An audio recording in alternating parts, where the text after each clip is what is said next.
नमस्कार देवी और सज्जनों और प्यारे प्यारे बच्चों, आप देख रहे हैं डियर सर यूट्यूब चैनल, जहां पर आपको अद्भुत तरीके से पढ़ाया सिखाया जाता है। अब एग्जाम में आपके सिर्फ 1.5 महीने से भी कम का टाइम बचा है, तो यही सही टाइम है आपके लिए सैंपल पेपर सॉल्व करने का। इसीलिए आज की इस वीडियो के अंदर मैं आपको सैंपल पेपर सॉल्व करवाऊंगा जो सीबीएसई की तरफ से आपको मिले थे। तो आइए बिना किसी देरी के इस वीडियो की शुरुआत करते हैं। फटाफट वीडियो को लाइक करके अपनी अपनी अटेंडेंस लगा दीजिएगा। आइए शुरुआत करते हैं बेसिक मैथ के पेपर से, इसके बाद स्टैंडर्ड का भी आपको करवाऊंगा, तो पूरी वीडियो आपको देखनी है। दोबारा से रिमाइंड करा दूं तो ये कुछ नॉर्मल बातें हैं जो आपको पता होनी चाहिए। आपका पेपर 40 नंबर का होगा। Section A B C 3 section होंगे। सेक्शन ए के अंदर आपके 6 सवाल आएंगे 2-2 नंबर के, तो 6 दूनी 12 नंबर का आपका सेक्शन ए हो जाएगा। 6 सवाल ज्यादा होंगे लेकिन करने 6 ही हैं क्योंकि उसमें चॉइसेस भी होंगी। इसी तरीके से सेक्शन बी के अंदर 4 सवाल होंगे 3 नंबर के, तो 4×3 12 नंबर आपके यहाँ मिल जाते हैं। और सेक्शन सी की हम बात करें तो वहां पर 4 सवाल आपको करने पड़ेंगे जो कि 4-4 नंबर के होंगे। 4×4 16 नंबर आपको यहाँ मिल जाते हैं। तो इस तरीके से इस पूरे का सम जो है वो 40 हो जाता है, 40 नंबर आपको मिल जाते हैं। यही दिलाने की मेरी कोशिश है। तो आइए शुरू करते हैं क्वेश्चन नंबर 1 से डायरेक्ट। तो यहां पर बेसिक मैथ का क्वेश्चन नंबर 1 आपकी स्क्रीन के ऊपर आ गया है। क्वाड्रेटिक इक्वेशन वाले चैप्टर के अंदर से लिया गया है। यहां पर find the roots of the quadratic equation. आपको एक बहुत ही प्यारी सी इक्वेशन दी गई है और आपको इसके रूट्स, इसके हल, इसके सॉल्यूशन निकालने हैं। तरीका मैंने आपको बता रखा है। आइए फटाफट से सॉल्यूशन करते हैं। तो सबसे पहले इक्वेशन लिखूंगा मैं। यहां पर इक्वेशन है आपकी 3x का स्क्वायर माइनस का 7x minus 6 is equal to 0। मैंने कुछ स्टेप्स आपको बताई थी, अगर आपको याद होंगी, कि स्टेप नंबर 1 ये थी, सबसे पहले बाहर वालों की मल्टीप्लाई कर लो। तो इधर सबसे बाहर ये है, इधर सबसे बाहर ये है, तो 6 और 3 की मल्टीप्लाई, 6×3 18। Very good. तो यहां पर 18 में लिख दूंगा। स्टेप नंबर 2 ये थी कि इसके ऐसे टुकड़े करो कि मल्टीप्लाई करके तो यही नंबर आए और प्लस या माइनस करके बीच का नंबर आए। तो मैंने इसके टुकड़े करे भैया, 9×2 = 18, 9×2 = 18। ठीक है, 9×2 = 18 मल्टीप्लाई करके यही नंबर आ गया। और अगर मैं 9 में से 2 माइनस कर दूं तो 7 आता है, जो कि बीच वाला नंबर मुझे मिल जाता है। तो ये टुकड़े हो गए। अब माइनस का 7 लाना है तो बड़ा नंबर माइनस का कर दो, ये वाला नंबर प्लस का कर दो, दोनों के साथ x लगा दो, ये लो जी हो गए टुकड़े। अब इन टुकड़ों को आपको -7x की जगह पे रख देना है। हलवा है ये तो 3x का स्क्वायर, इसकी जगह पर अब ये 2 टुकड़े आ जाएंगे, माइनस का 9x प्लस का 2x, बाकी सब एज इट इज ये आ जाएगा। ठीक है, इसको मैं हटा देता हूँ, अब यहाँ से इसकी ज़रूरत खत्म हो चुकी है। आप क्या करते हैं, अब हम कॉमन लेते हैं, तो ले लीजिएगा कॉमन। यहाँ पर 3 मुझे दिख रहा है, इसमें भी 3 दिख रहा है, यहाँ पर x दिख रहा है, इसमें भी x दिख रहा है, तो 3x कॉमन आ जाएगा। यहाँ से 3 बाहर आ गया, x का स्क्वायर था, 2x थे, 1x बाहर आ गया, तो अंदर 1x बचा, तो यहाँ पर x लिख दिया, माइनस का माइनस लिख दिया। अब 9 में से मैंने 3 बाहर निकाल लिया मल्टीप्लाई की फॉर्म में, तो अंदर क्या रहेगा, 3 रहेगा। 3×3 = 9 होते हैं, और x तो बाहर आ ही चुका है, तो x भी नहीं लिखना मुझे। प्लस का प्लस, यहाँ पे से 2 कॉमन लूंगा, तो यहाँ पर से 2x में से 2 बाहर आ गया, खाली अंदर x रह जाएगा, माइनस का माइनस, 6 में से 2 बाहर आ गया, 3 अंदर रह जाएगा, 2×3 = 6 होते हैं। इस तरीके से दोनों ब्रैकेट सेम हो गए, तो हमारा सवाल सही हो रहा है। आगे बढ़ जाता हूँ। अब एक बार जो दोनों ब्रैकेट सेम है उनको लिख लो, और एक बार बाकी की चीज़ें जो है अलग से एक ब्रैकेट में बंद करके लिख दो। ये मैंने लिख दी, दोनों को 0 के इक्वल लिख दो। अब यहाँ पर x - 3 जो है ये भी 0 के इक्वल आ जाएगा, और 3x + 2 जो है ये भी 0 के इक्वल आ जाएगा। अब यहाँ से x की वैल्यू निकाल लो। x की वैल्यू यहाँ से आपकी 3 निकल के आ जाएगी, और यहाँ से x की वैल्यू आपकी -2/3 निकल के आ जाएगी। इस तरीके से आपका इसका सॉल्यूशन हो जाएगा। 2 नंबर आपको पूरे मिल जाएंगे। इसी तरीके से मैं आपको नंबर पे नंबर दिलवाता रहूंगा, बस ये वीडियो आपको देखनी है। अब दोस्तों ये वाला सैंपल पेपर तो मैं आपको पूरा का पूरा सॉल्व करवाऊंगा, लेकिन इसके बाद आप खुद से भी सैंपल पेपर्स ट्राई करना, क्वेश्चंस ट्राई करना। अब एक दिक्कत आपको ये आएगी कि हर वक्त मैं तो आपके साथ नहीं रहूंगा। अगर आप क्वेश्चन को सॉल्व कर लेंगे और आपको ये ना पता चल पाए कि आप जो आंसर लाए वो आपने सही लाए या नहीं लाए, सही निकाला या नहीं निकाला, तो ये पता करने के लिए आप यूज कर सकते हैं गूगल लेंस। किस तरीके से यूज करना है मैं आपको बता देता हूं। बहुत ही आसान है उसको यूज करना। बस आपको क्या करना है, सिंपल आपको गूगल की एप्लीकेशन में जाना है। ये जो सर्च बार में माइक आइकन है, इसके बराबर में आप ये लेंस आइकन देख रहे हैं, कैमरा आइकन, आपको इस पे क्लिक कर लेना है। और इसके बाद आपको नीचे होमवर्क बटन पर टैप करना है, और फिर अपने सवाल को आपको इस तरीके से फोटो क्लिक करके उसको स्कैन कर लेना है, जिसका भी आंसर आप चेक करना चाहते हो। और इस तरीके से चुटकी बजाते ही एक नजर के अंदर आपके सामने जवाब आ जाएगा। देखिए यहाँ पर इसने सॉल्व करके बता दिया कि x की वैल्यू 3 है और -2/3 है। ये इसने बताया है क्वाड्रेटिक फॉर्मूले वाले मेथड से। अब मैंने तो फैक्टर वाले से सॉल्व करवाया है, यहाँ भी फैक्टर लिखा हुआ है। आप फैक्टर पे क्लिक करेंगे तो आपके सामने फैक्टर वाला मेथड आ जाएगा, पूरा किस तरीके से कॉमन लिए पेयर्स बनाए, सब कुछ यहाँ पे एक एक स्टेप बहुत ही डिटेल में दी गई है। तो गूगल लेंस का आप इस तरीके से क्वेश्चन के आंसर पता करने में, चेक करने में यूज कर सकते हैं। और सिर्फ क्वाड्रेटिक इक्वेशन में ही नहीं, कोई बेसिक परसेंटेज सॉल्व करनी हो, कोई आपको बोर्ड मार्क्स की कैलकुलेशन करनी हो, कोई एवरेज निकालना हो, इन सब चीजों में भी आप गूगल लेंस का यूज कर सकते हैं। सिर्फ मैथ्स के अंदर ही नहीं, आप इंग्लिश और हिंदी में भी यूज कर सकते हैं। किसी लॉन्ग क्वेश्चन को आपको ट्रांसलेट करके समझना है तो आप उसको इंग्लिश से हिंदी में या हिंदी से इंग्लिश में ट्रांसलेट करके उसका मतलब समझ के उसको याद कर सकते हैं, कोई ऐसे याद कर सकते हैं, बहुत ही आसान हो जाएगा। इसके बहुत सारे और भी तरीके हैं जिस पे आप पढ़ाई में यूज करेंगे, उसके लिए मैंने एक सेपरेट वीडियो ये वाली बनाई थी, आप इस वाली वीडियो को देख सकते हैं, इसका लिंक डिस्क्रिप्शन में दिया गया है। यहां पर मैंने बताया कि कैसे आप इसको पढ़ाई में बहुत सारे तरीकों से यूज कर सकते हैं और अपनी पढ़ाई को स्मार्ट बना सकते हैं। तो इस वीडियो को आप देख लेना, लिंक डिस्क्रिप्शन में दिया गया है। तो बात रही इसके और वाले क्वेश्चन की, तो ये भी करवा देता हूं। मैंने आपको बताया था ना चॉइसेस भी आएंगी, तो पहले सवाल में यहाँ पे चॉइस है, अगर ये नहीं आता तो ये कर लो। अब मान लेता हूं मैं कि भैया आपको नहीं आता ये फैक्टर वेक्टर, आपको नहीं आता रूट निकालना, ठीक है। आइए दूसरा सवाल देखते हैं फिर यहाँ पे इसी बात पे। तो यहाँ पर और मैं लिख देता हूँ ताकि आपको पीडीएफ जब इसकी मिलेगी तो क्लियर रहेगा। ये और वाला सवाल है, पीडीएफ कहाँ मिलेगी, हमारे टेलीग्राम के ऊपर पेज के ऊपर मिल जाएगी, लिंक नीचे आपको डिस्क्रिप्शन में मिल जाएगा उसका भी। तो यहाँ पर देखिए, यहाँ पर क्या कहा गया, आप सवाल पढ़िए पहले। फाइंड द वैल्यूज ऑफ के का मान ज्ञात कीजिए। के है कहाँ पर दिख रहा है आपको, क्या ये रहा के, एक्स के साथ के यहाँ पर है।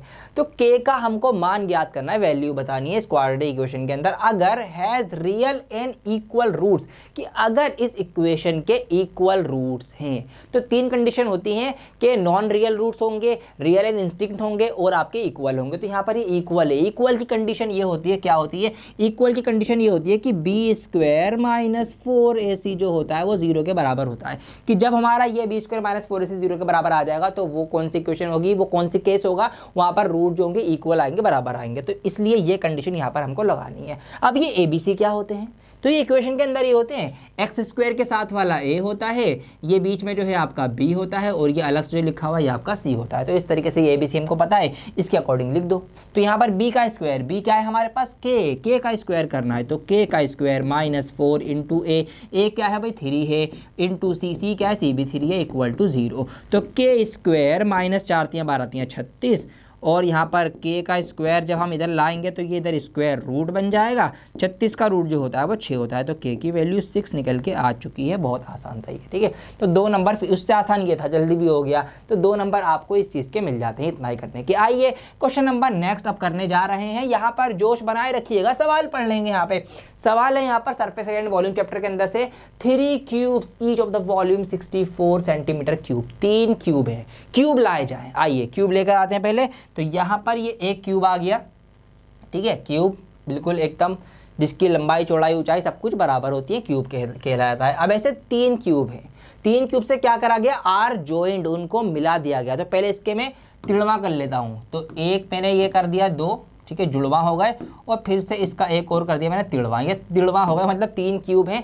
अब इनको ज्वाइन किया जाता है, इनको जोड़ा जाता है। और कैसे जोड़ा जाता है, एंड टू एंड, मतलब इसका एंड इसका एंड, इस तरीके से मिला के टू फॉर्म अ क्यूबॉइड, एक क्यूबॉइड बनाया जाता है। तो आइए बनाते हैं ना आप और मैं मिलकर। तो यहाँ पर ये एक क्यूब ये रहा, ठीक है जी। अब इसके एंड के पास मैंने इसको दूसरे वाले क्यूब को जोड़ दिया, और इसके एंड के बाद मैंने यहाँ पर इसको जोड़ दिया। तो इस तरीके से 3 क्यूब जुड़कर एक क्यूबॉइड बन गए। देख लिया आपने, अपनी आंखों के सामने बन गए आपके। तो ये क्या बन गया, अब एक ये घनाभ बन गया, घन से घनाभ बन गया, क्यूब से क्यूबॉइड बन गया। अब हमें क्या बताना है, find the total surface area of the cuboid so formed. अब जो ये क्यूबॉइड बना है इसका हमको टोटल क्षेत्रफल निकालना है, ठीक है, टोटल सरफेस एरिया, कुल पृष्ठीय क्षेत्रफल। हिंदी इंग्लिश मिक्स हो जाती है तो थोड़ा सा समझ जाना। तो टोटल सरफेस एरिया निकालना है, तो क्या फॉर्मूला होता है, पहले आपका फॉर्मूला पता होना चाहिए। तो फॉर्मूला होता है टोटल सरफेस एरिया का 2LB plus BH plus HL, ये आपका होता है फॉर्मूला टोटल सरफेस एरिया का, किसके, क्यूबॉइड के। इसलिए मैंने इसके नीचे लिखा है total surface area of cuboid. अब हमें इसके लिए क्या पता होना चाहिए, क्यूबॉइड की लंबाई चौड़ाई ऊंचाई पता होनी चाहिए। वो कैसे निकलेगी, वो यहाँ से निकलेगी। 3 cubes each of volume 64 centimetre cube. ये जो क्यूब का वॉल्यूम हमको दिया गया है 64 सेंटीमीटर क्यूब। अब क्यूब के वॉल्यूम की बात करूं, क्यूब के वॉल्यूम का फॉर्मूला क्या होता है, उसकी साइड का क्यूब, कि अगर हम क्यूब की साइड का क्यूब कर दें तो हमें उसका वो मिल जाता है क्यूब, इस तरीके से ठीक है। साइड का क्यूब फॉर्मूला होता है वॉल्यूम का निकालने का, वॉल्यूम निकालने का। अब यहाँ से साइड निकल जाएगी कैसे, ये जो क्यूब है ये इधर आके हो जाएगा क्यूब रूट। जब मैं 64 का क्यूब रूट निकालूंगा तो कैसे निकलेगा, 4 निकलेगा, क्योंकि 4 चौक 16 चौक 64 होते हैं, 3 पेयर्स बनेंगे 4 के। तो इस तरीके से 64 का क्यूब रूट जो है वो 4 आ जाएगा। तो यहाँ से साइड निकल के आ गई, एक साइड जो है वो कितनी है 4 सेंटीमीटर की क्यूब की।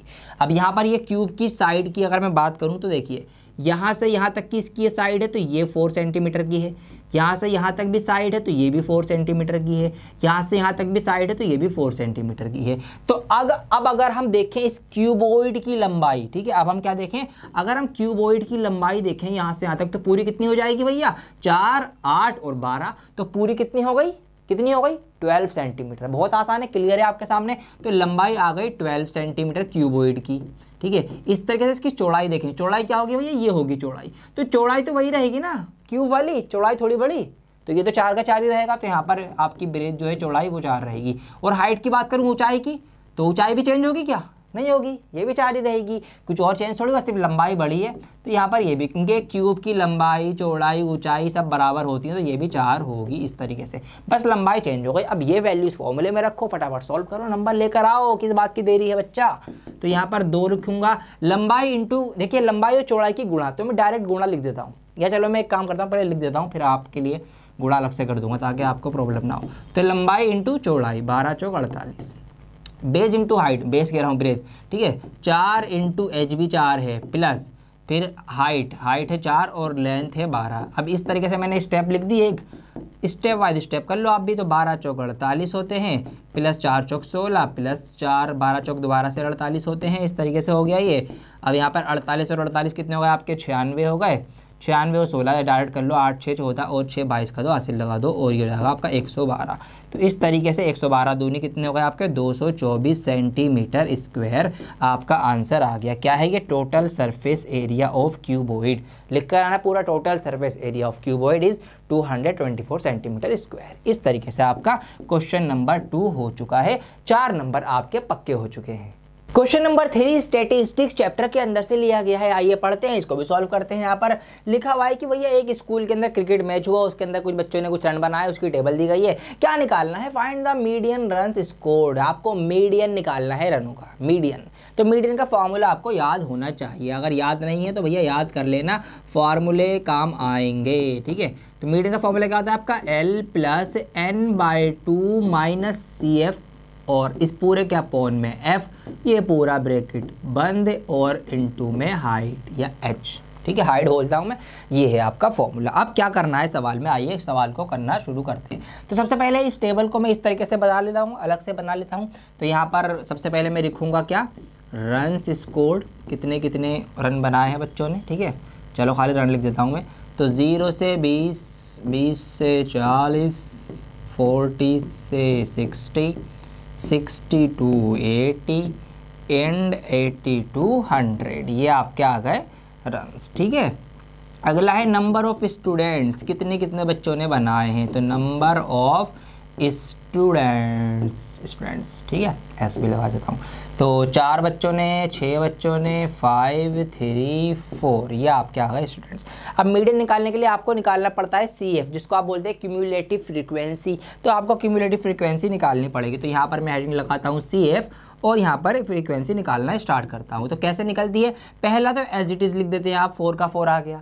अब अगला वाला इधर की फ्रीक्वेंसी जो है ना आपकी F फ्रीक्वेंसी, ये ऐड करते हैं। तो 4 का 4 एज इट इज़ आ गया। अब 4 में 6 ऐड कर दो, कितने होगा, 4 6 10, फिर इस 10 में ये 5 ऐड कर दो, 10 5 कितने होगा 15, फिर इस 15 में 3 ऐड कर दो, 15 3 कितने होगा 18, फिर 18 में 4 ऐड कर दो, 18 कितने होगा 22। तो आपका आ गया ये 22, ठीक है। तो n इस तरीके से आपका निकल के आ गया, n जो होगा आपका कितना आ गया, 22 निकल के आ गया। जो लास्ट टर्म होती है ना आपकी यहाँ पर जो आती है, यही आपका n होता है बेसिकली, क्योंकि समी तो करते हुए हम क्यूमुलेटिव सबको जोड़ते हुए एक साथ। तो ये आपकी टेबल इस तरीके से तैयार हो चुकी है, इसको मैं डब्बा बंद कर देता हूँ। अब क्या क्या चीज़ें होती हैं देखिए, n क्या है आपका 22, n/2 अगर हम निकालें n/2 कितना आएगा आपका, अगर हम यहाँ से निकालें n/2 तो n/2 आपका निकल के आ जाएगा कितना भैया, इसका आधा कर दो, 22 का आधा कितना होता है 11 होता है। अब ये n हमें कहाँ मिलेगा, CF में, हमें ये देखना होता है। तो CF की अगर मैं बात करूँ क्यूमुलेटिव फ्रीक्वेंसी तो 11 कहाँ होगा, 10 से तो ज़्यादा है ना 11, 15 से कम है, तो इस 15 वाले में होगा। तो इसको ही हम अपनी मेन क्लास मानेंगे जिसके अंदर हम सारी कार्यवाही करने वाले हैं। इसको मैंने इस तरीके से बॉक्स के अंदर बंद कर दिया, ठीक है, ताकि आपको याद रहे। अब L होती है लोअर लिमिट क्लास इंटरवल की, तो यहाँ पर कितनी हो जाएगी 40, तो इसको मैं लिख लेता हूँ अलग से। तो यहाँ पर L, अब हमें सारी वैल्यूज़ पता है, तो L की वैल्यू हो जाएगी आपकी 40, 40, और क्या चाहिए आपको, n/2 आपको पता ही है 11। क्यूमुलेटिव फ्रीक्वेंसी जो होती है वो आपकी कौन सी होती है, वो उससे ऊपर वाली ली जाती है, ध्यान रखना, वो नहीं लेंगे, उससे ऊपर वाली कितनी होगी 10। तो CF यहाँ पे कितना होगा, CF आपका 10 हो जाएगा, और फ्रीक्वेंसी आपकी कितनी है, ये फ्रीक्वेंसी F है, तो ये आपका है 5, तो यहाँ पर ये आ गया 5। सारी वैल्यूज पता चल गई, अब पुट कर दो और आंसर निकाल लो, बस आप शक्ल क्या देख रहे हो मेरी।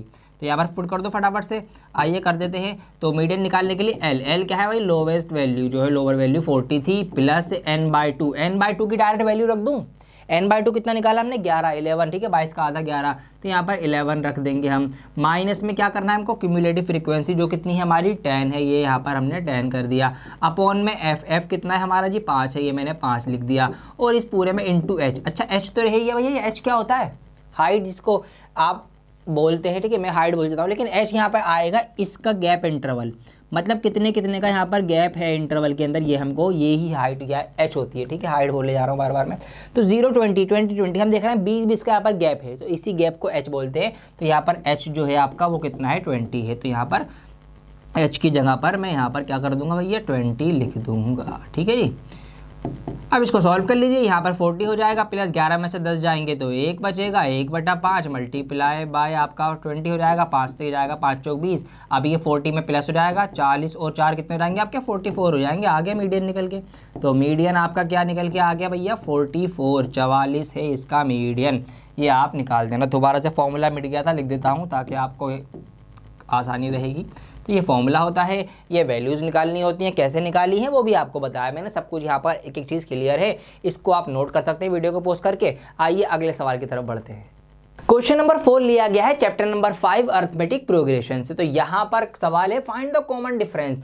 कॉमन डिफरेंस आपको ढूंढना है कौन सी एपी के अंदर, इस एपी के अंदर, बहुत आसान है। तो एपी क्या है आपकी, एपी आप लिखेंगे पहले अपने एग्जाम में कि 4, 9, 14, ये आपकी एपी चल रही है।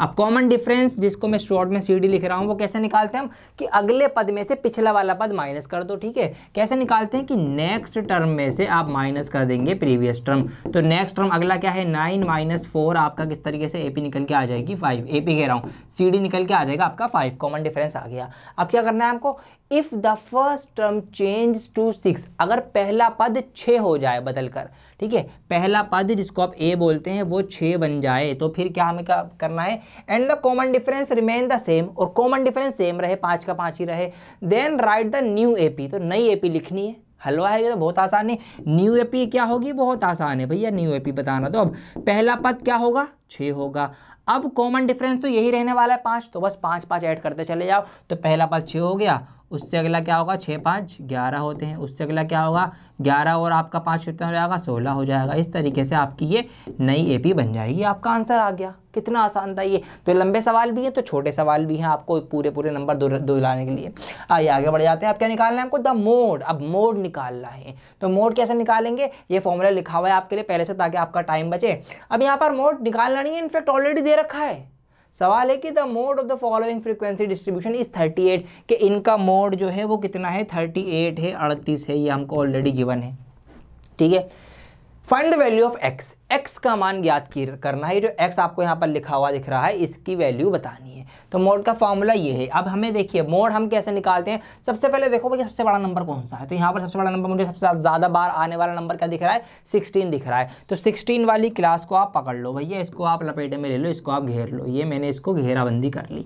अब ये जो यहाँ पर फ्रीक्वेंसी में ये नंबर है ये आपका हो जाएगा F1, इससे पहले वाला हो जाएगा F0, उसके बाद वाला हो जाएगा F2, और इसका जो ये क्लास क्लास इंटरवल है इसका जो ये लोअर टर्म है ये आपका L हो जाएगा, और जो इनका क्लास इंटरवल का गैप है जो कितना है 10, ठीक है, 30 से 40, 40 से 50 तो 10, वो आपकी क्या हो जाएगा H हो जाएगा। तो सारी वैल्यूज़ हमें यहाँ पे पता चल चुकी हैं। H जो है वो कितना हो जाएगा यहाँ पे 10 हो जाएगा, और L जो है वो 30 हो जाएगा। मैंने यहीं पर सारी वैल्यू लिख दी टेबल के अंदर ही। आप अलग से टेबल बना सकते हैं जैसे मैंने पीछे मीडियन वाले सवाल में बनाई है। अब मैं फटाफट से सारी वैल्यूज पुट कर दूंगा यहाँ पर। तो L कितना होगा हमारा, इसकी ये लोअर क्लास जो होगी, लोअर लिमिट जो होगी वो कितनी है 30 प्लस F1 कितना है जी हमारा 16 है, माइनस F0 कितना है जी 12 है, अपॉन में 2F1 का डबल, तो F1 का डबल 16 दूनी 32 कर दो, तो यहाँ पर मैंने 32 कर दिया, और माइनस में क्या हो जाएगा आपका F0 जो कि है 12, और फिर माइनस में F2 जो कि है हमारा x, इसकी ही तो वैल्यू निकालनी है, और मल्टीप्लाई में h की वैल्यू जो कि है यहाँ पर 10। अब इसको सॉल्व करेंगे आगे। अब देखिए ये 30 प्लस का है, ठीक है, इस 30 को जब मैं इधर से उठा के, यहाँ से उठा के इस 30 को मैं इधर लाऊंगा तो ये 30 कौन सा हो जाएगा, ये 30 कौन सा हो जाएगा, ये माइनस का हो जाएगा, तो यहाँ पर ये माइनस का हो जाएगा, और ये 38 तो ऑलरेडी प्लस का है, तो प्लस माइनस कितनी होगी, प्लस माइनस माइनस होती है। 38 में से 30 माइनस कर देंगे, कितने बचेंगे 8 बचेंगे, तो यहाँ पर तो आपका 8 रह जाएगा, ठीक है। तो अगली स्टेप में यहाँ पर क्या रह जाने वाला है, खाली 8 रह जाने वाला है, और इधर से ये हट चुका है यहाँ पर से। अब देखिए 16 में से 12 गए तो कितने बचेंगे जी, ऊपर 4 बचेंगे, 32 में से 12 गए तो कितने बचेंगे जी 20 बचेंगे यहाँ पर, ठीक है, नीचे 20 आ गया, माइनस का x है, मल्टीप्लाई में बाहर 10 है, 10 की मल्टीप्लाई 4 में कर दूंगा तो पूरा 40 हो जाएगा, तो एक साथ यहाँ पर लिख सकता हूँ मैं इस तरीके से, ठीक है, ये मैंने लिख दिया। अब यहाँ पर ये दोनों ऊपर ऊपर है, मैं इनको काट सकता हूँ, 8 एकम 8, 8 पंजे 40, पूरा इस तरीके से कट जाएगा। सवाल को आगे बढ़ाता हूँ, इधर सिर्फ 1 रह गया और इधर रह गया 5/20 माइनस एक्स, क्रॉस मल्टीप्लाई करेंगे तो यहाँ पर नीचे कुछ भी नहीं है तो 5 का 5 ही रहेगा, ठीक है, और इधर आपका क्या हो जाएगा 20 माइनस एक्स की इसमें हो जाएगी, तो ये भी 20 माइनस एक्स ही रहेगा। फिर मैं इसको और आगे बढ़ाऊंगा, अब ये जो 20 इधर माइनस का है, ये प्लस का है, ये इधर आके माइनस का हो जाएगा, तो इधर 5 ऑलरेडी है, 20 इधर आके माइनस का हो गया, इधर क्या रह गया खाली माइनस का एक्स रह गया, ये लो जी। अब 20 में से 5 माइनस करेंगे तो 15 बचेंगे, 15 कौन से बचेंगे, माइनस के बचेंगे, क्योंकि माइनस का नंबर बड़ा था, तो इधर भी ये माइनस से माइनस कैंसिल आउट हो जाएगी, कट जाएगी, एक्स की वैल्यू जो है यहाँ पे इस तरीके से आगे बढ़ जाऊँगा मैं, 15 निकल के आ जाएगी, तो एक्स की वैल्यू जो है वो 15 है। Find the value of x हमें निकालनी थी, एक्स की वैल्यू 15 निकल के आएगी, यहाँ पर आपकी जो ये एक्स है यहाँ पर 15 होगा। ये आपका इस तरीके से हो गया, ठीक है, बहुत आसान था, मोड निकल गया है। आइए फटाफट से इस सेक्शन ए का आखिरी सवाल क्वेश्चन नंबर 6 देख लेते हैं।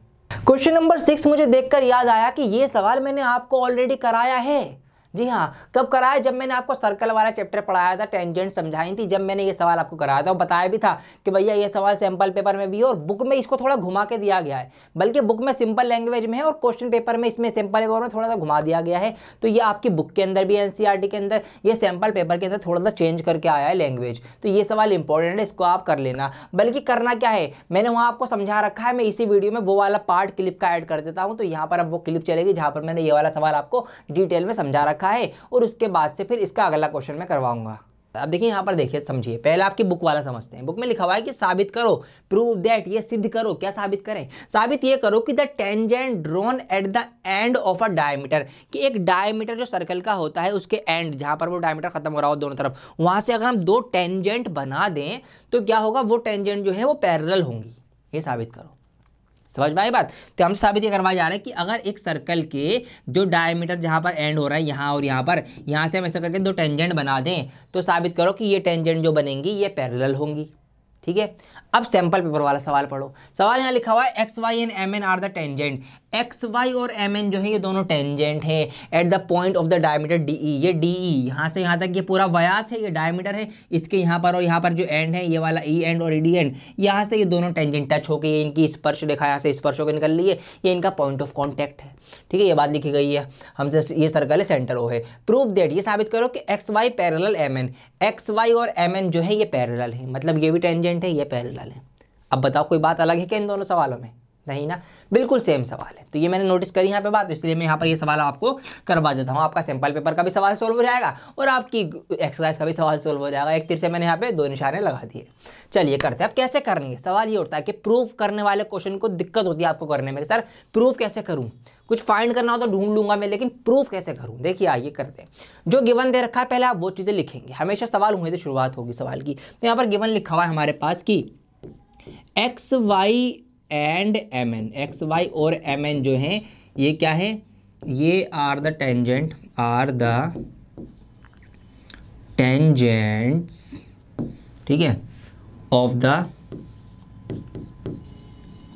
द सर्कल, ठीक है, of the circle with centre O, ठीक है, जिस सर्कल का सेंटर ओ है उसकी ये दोनों टेंजेंट है, ठीक है। और जहाँ पर टच कहाँ पे कर रही है, ये भी आप लिख सकते हैं डी और ई पर ये रेस्पेक्टिवली टच कर रही है, ठीक है। हम ये भी लिख सकते हैं, तो tangent X Y and M N ये दोनों जो है इंटरसेक्ट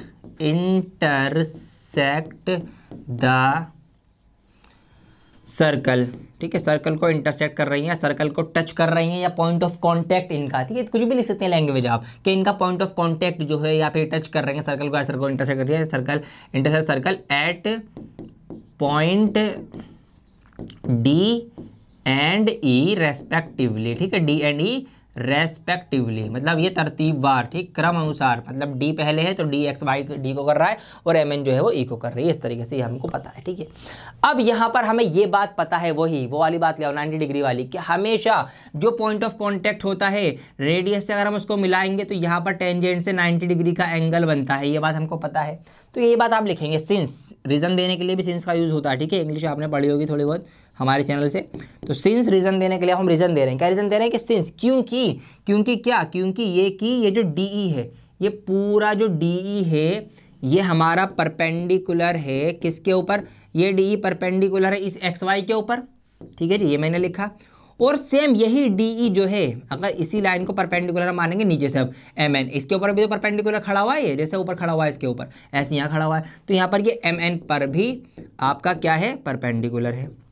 अब जब ये परपेंडिकुलर है तो 90 डिग्री का एंगल बन रहा होगा, तो हम यहाँ पर अब लिखेंगे नीचे कि अब इस वजह से क्या होगा, इस वजह से ये होगा angle M E D, angle M E D, ये एंगल एम ई डी जो है वो बराबर है एंगल किसके, ई डी वाई, इस वाले के, ये एंगल इसके बराबर है, ठीक है, या इसके बराबर है, किसी के भी बोल सकते हो आप, एंगल ई डी वाई, ठीक है। अब ये हो गए आपके अल्टरनेट एंगल, कौन से एंगल हो गए, अल्टरनेट एंगल आप इनको बोलते हैं। अब यहीं से आपका सवाल खत्म हो जाता है पूरा।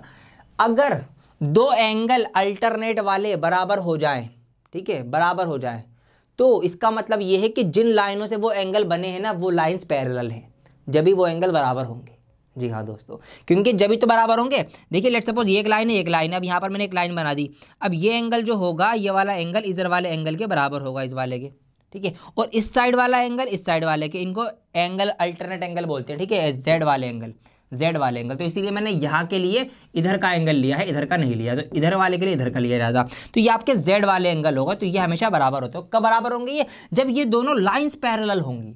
अब हमें दिख गया भैया कि जब ये एंगल ये एम ई डी, ठीक है, ये रहा एम ई डी, मतलब यहाँ पर ये, और फिर ये ई डी वाई ये वाला, जब ये बराबर होगा तो इसका मतलब क्या है, इसका मतलब ये है कि भैया एक्स वाई जो है वो पैरेलल है एम एन के, ठीक है, हैंस प्रूफ्ड। और ये हमने यहाँ पर बात को प्रूफ कर दिया है। तो ये सवाल आपका सैंपल पेपर के अंदर था, ऐसा एक सवाल प्रूफ का आपको ज़रूर देखने को मिलेगा। तो समझ में आ गई बात, गिवन से स्टार्टिंग करनी है और जो मैंने सिखा रखा है कॉन्सेप्ट वही यूज़ हुआ है, उसी से हमने सारी बातें प्रूफ कर दी। तो ये सवाल आपका आएगा। तो उम्मीद करता हूँ आपको ये सवाल समझ में आया होगा। इसको एक बार खुद से भी ट्राई कर लेना, ठीक है, प्रूफ जेड करने वाले क्वेश्चन आपके आएंगे ही आएंगे, तो प्रैक्टिस अच्छी कर लेना। आइए, इसी की एक चॉइस भी है, ठीक है, वैसे तो आपके 6 सवाल हो चुके हैं, लेकिन मैं चॉइस वाले भी करवा रहा हूँ आपको, ताकि आपकी ज़्यादा से ज़्यादा अच्छी प्रैक्टिस बन जाए, तैयारी हो जाए। तो यहाँ पर चॉइस में दिया गया है इन द गिवन फिगर, इस फिगर के अंदर आपकी बुक का ही सवाल है, ये ढूंढोगे तो मिल भी जाएगा। इस फिगर के अंदर हमको क्या बताना है, हमको फाइंड एडी, हमको एडी निकालना है। एडी है कहाँ पर, एडी ये पूरी साइड है, यहाँ से आता है, ये हमको निकालनी है। कैसे निकाल सकते हैं, आइए देखिए, ये जो इस स्क्वायर के अंदर, सॉरी इस क्वाड्रिलेटरल के अंदर, स्क्वायर तो नहीं होगा, ये क्वाड्रिलेटरल होगा, अलग अलग लेंथ है साइड्स की। तो इस क्वाड्रिलेटरल के अंदर सर्कल बन रहा है, तो यहाँ पर ये लाइन इंटरसेक्ट हो रही है, टच हो रही है, यहाँ पे टच हो रही है, यहाँ पे टच हो रही है, यहाँ पे टच हो रही है। इन पॉइंट्स को मैं नाम दे देता हूँ, इसको मैंने पी नाम दे दिया, इसको मैंने क्यू नाम दे दिया, इसको मैंने आर नाम दे दिया, इस पॉइंट को मैंने एस नाम दे दिया। अब देखिए ये जो बन रही हैं बाहर, ये जो ए पी और ए एस, ये टेंजेंट हैं, स्पर्श रेखाएं हैं। भैया स्पर्श रेखा क्या होती है, जो सर्कल को एक पॉइंट के ऊपर से टच करती है या कट करती है। तो यहाँ पर इस जगह से ये टेंजेंट बनी, यहाँ पर कट किया और यहाँ पर कट किया, तो ये क्या है, टेंजेंट्स हैं। टेंजेंट्स हैं तो बराबर भी होंगी ये। अब यहाँ पर इसी चीज़ का हमको फ़ायदा उठाना है, तो इनको हमें बराबर के तौर पर लिखना है। कैसे लिखना है दिखाता हूँ। तो यहाँ पर हम लिखेंगे ए पी बराबर ए एस, ठीक है, ये दोनों बराबर हैं, टेंजेंट हैं। तो यहाँ पर इन फिगर करके आप लिखेंगे, इन फिगर, मैं तो डायरेक्ट लिख रहा हूँ, ए पी बराबर है आपके किसके, AS के, ठीक है। इस तरीके से मैंने यहाँ पर लिख दिया AP बराबर AS। इसी तरीके से इधर मैं देखूँ तो ये BP और BQ भी बराबर होंगी, भैया ये भी तो टेंजेंट है, तो ये भी बराबर हो जाएंगी, तो इधर हो जाएगा मेरा BP बराबर BQ। अच्छा बराबर लिखना है, प्लस लिख दिया मैंने, BP बराबर BQ, ये मैंने लिख दिया।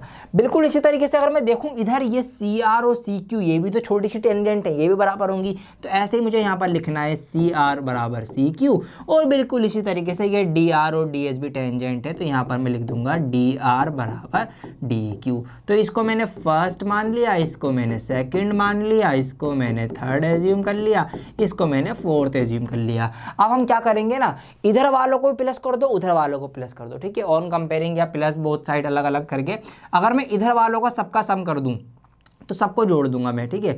ऑन एडिंग तो AP प्लस करने पर सबको AP plus BP plus CR plus DR, ये सब जुड़ गए। ऐसे ही इधर राइट हैंड साइड वालों को सबको ऐड कर दो, तो क्या क्या है बोलो मेरे साथ, AS है, फिर BQ है, फिर CQ है और फिर DQ है। इस तरीके से ये सारे प्लस हो गए।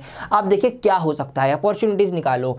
AP प्लस BP, तो AP प्लस BP क्या बन गया, AP प्लस BP बन गया पूरा यहाँ से यहाँ तक का, जो कि है A to B, तो ये बन गया AB। तो यहाँ पर इसकी जगह पर अब हम लिख देंगे खाली AB plus CR plus DR, CR plus DR, CR DR क्या बन गया, पूरा बन गया यहाँ से यहाँ तक, C से लेकर D तक बन गया जी, CD बन गया ये। ऐसे ही AS और CQ, अब देखिए AS किधर है, ये रहा AS यहाँ से यहाँ तक है और इसमें DS भी है, तो AS और DS कहाँ चला गया, अच्छा मैंने DQ लिख दिया यहाँ पर भैया जी, DR और DS है यहाँ पर टेंजेंट, तो यहाँ पर DQ की जगह क्या होगा, DS होगा, तो इसको मैं यहाँ से DS कर देता हूँ। तो ये छोटी छोटी सी मिस्टेक्स देखिए मुझसे भी हो रही हैं, तो हो सकता है आपसे भी होंगी, ठीक है। या मुझसे हो रही तो आपसे तो होंगी, तो इसलिए ध्यान रखना है इन चीज़ों का, ताकि गड़बड़ी ना हो। मैंने पकड़ ली, आप भी अपनी मिस्टेक्स पकड़ लेना, ठीक है। गलत मत करके आना बस क्वेश्चन, जैसे कि यहाँ पर मैंने नोट कर लिया। तो यहाँ पर DR और DS बराबर है ना, तो DR बराबर DS है। अब यहाँ पर तो मैं इस DQ की जगह भी DS कर देता हूँ, DS मैंने लिख दिया है। अब देखिए यहाँ पर DS और AS, तो यहाँ पर ये रहा AS और ये रहा DS, इस पूरे से क्या मिलके बन गया, इस पूरे से मिलके बन गया ये AD, तो यहाँ पर एक तो AD मिलके बन गया। अब BQ और CQ इससे बन गया BC पूरा, ये प्लस का BC हो जाएगा। अब हमें क्या क्या वैल्यूज दे रखी हैं, हमको दे रखा था AB बराबर है 6 सेंटीमीटर, तो यहाँ पर 6 लिख दूंगा मैं। CD दे रखा था यहाँ पर CD बराबर है 4 सेंटीमीटर, यहाँ पर 4 लिख दूंगा मैं। AD हमें निकालना है, तो AD की जगह पर AD लिखा रहने दीजिए, और BC की जगह पर BC की वैल्यू जो कि है 7 यहाँ पर मैंने लिख दिया है। अब आगे इसको आप सिंपल सॉल्व कर लीजिए, बहुत आसान हो गया। 6 और 4 कितने होते हैं, 6 और 4 10 होते हैं। ये AD है, प्लस का 7 है, ये 7 प्लस का है, इधर आकर माइनस का हो जाएगा, तो 10 माइनस 7 जो AD की वैल्यू आ चुकी है, कितनी आ गई, 3 आ गई जी, वेरी गुड। तो AD निकल के आ गया 3 सेंटीमीटर, ठीक है। 3 सेंटीमीटर है AD की वैल्यू, जो आप यहाँ पर लिख सकते हैं। तो इस तरीके से ये एक वैल्यूज वाला क्वेश्चन था आपका चॉइस के अंदर। अगर वो वाला नहीं हो पाता तो फिर आप ये वाला करते इस तरीके से। एक ना एक तो करना पड़ेगा ना, 2 नंबर लेने, छोड़ के आओगे तो कुछ भी नहीं मिलेगा। तो ये आपको इस तरीके से करना था। तो सेक्शन A आपका कंप्लीट हो चुका है।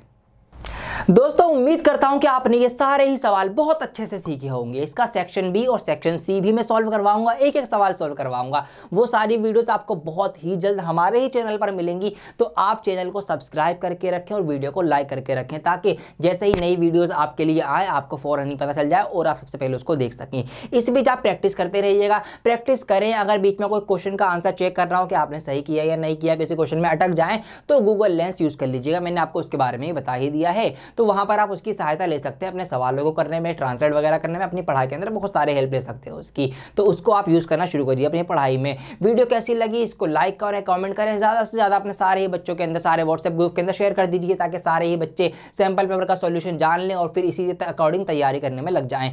बहुत जल्द लौटूंगा एक और नई वीडियो के साथ, जब तक के लिए बने रहें डियर सर के साथ। जय हिंद।